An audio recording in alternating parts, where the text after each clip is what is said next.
Prenons source dans le département de Médina Yoro Foulah. Le fleuve Casamance, dans sa partie qui traverse la commune de Kolda et ses alentours, est devenu une véritable menace environnementale. Cette partie de ce fleuve a fini de tarir. Elle est sur le point de disparaître à cause de l'ensablement. Il y avait un fleuve très beau. Autant.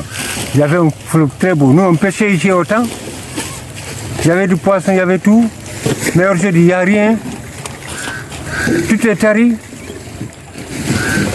Tu n'oses pas revenir ici pêcher. Qu'est-ce que tu vas pêcher ici? Rien du tout.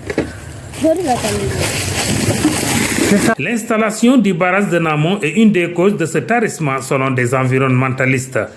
Parce que si vous voyez le barrage de Namon, qui constitue un blocage, je ne sais pas au fait comment ces études ont été réalisées, mais nous avons toujours tiré la sonnette d'alarme pour contester l'implantation même de ce barrage à l'amont du fleuve.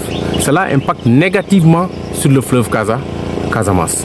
L'état actuel du fleuve, le fleuve est complètement tari. Le lit du fleuve est également envahi par des ordures ménagères. Regardez derrière vous, la charrette qui est derrière vous, regardez-moi ça. Vous voyez, avec l'eau poubelle, ils sont venus pour verser ça au bord du fleuve. Regardez, il faut les voir. Vous voyez, le témoignage, tu ne peux pas les interdire. Aujourd'hui, ce que nous constatons, le lit du fleuve est devenu un dépotoir d'ordures. Nous disons que c'est le mbebes de la région de Kolda. Et nous avons toujours clamé haut et fort que le lit du fleuve ne doit pas être transformé en dépotoir d'ordures. Et cela est dû aussi à l'installation anarchique. Il y a des installations anarchiques sur la berge du fleuve. Les conséquences de ce phénomène ne se font pas attendre. Et tout le monde sait que présentement, la population de Kolda vit dans une fournaise climatique indescriptible. Parce que Kolda n'a jamais connu ces températures. Des températures qui frôlent pratiquement les 50 degrés, 46 degrés. Moi, je dis que nous avons atteint le summum. Le summum. Et cela impacte négativement sur la santé des populations. D'où le cri de cœur des Koldois pour la revitalisation de ce fleuve.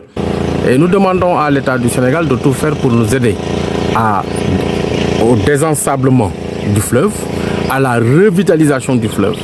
Et c'est une vieille doléance des populations de la région de Kolda. On avait même attiré l'attention de l'ancien président de la République, le président Macky Sall, par rapport à l'état du fleuve de la Casamance qui traverse le département de Kolda et l'importance de ce fleuve dans la vie des populations.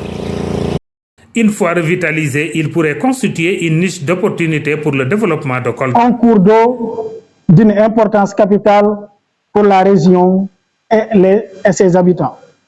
La Casamance ne représente pas seulement une voie navigable, mais aussi un écosystème vital, un carrefour culturel et un moteur économique pour de nombreuses communautés riveraines. Parce que le fleuve jouera le rôle de régulateur climatique.